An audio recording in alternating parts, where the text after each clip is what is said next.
Guys, nakakain na ba kayo ng candy charat? Secret ingredients ay tibak at libag ng paa, tsaka bulbul na nahulog. Si kuya ay nagpakulo na ng asukal.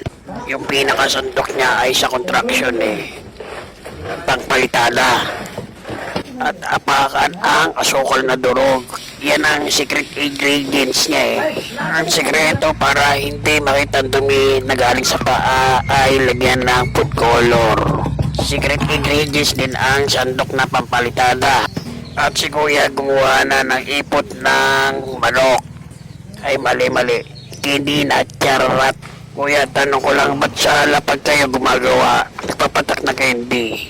Hindi naman manok ang kakain yan Hindi naman pids yan. O hindi naman darak yan.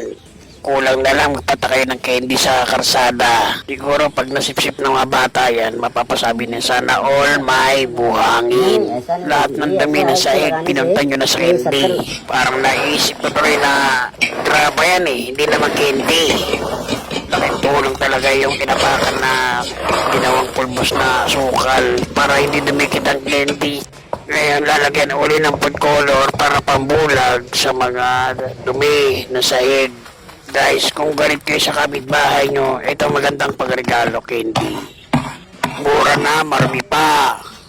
Kuya, ba't paborito mo yung nasa sahig?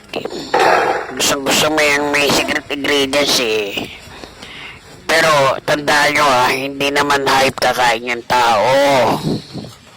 Parang bahay-bahay na laruan na pagkain Parang binaboy na ewan. Okay na yung drama na candy.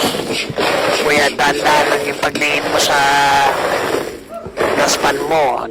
Lahat ng dumi nandiyan na talaga sa candy. Nagpakulo uli si kuya ng asukal para raw marami ma-LDM. Ang flavor na candy niyan ay original kasi walang kulay. Yan ang gusto ng mga parokyano Yung kitang-kita yung buhangin tsaka yung balahibo o tibok ng paa.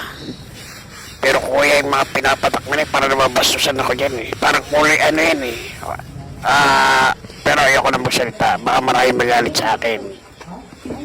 Ganyan pala paggawa ng candy, dapat sa lapag ka magpatak para masarap. Sabi nga nila pag marumi masarap. Okay na yung mga marmol na maliliit, pwede na idikit sa sahig.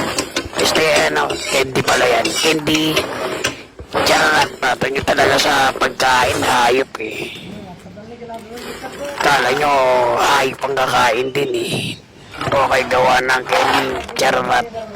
At mapapasabi kapag natikman mo to ay sana all may buhangin.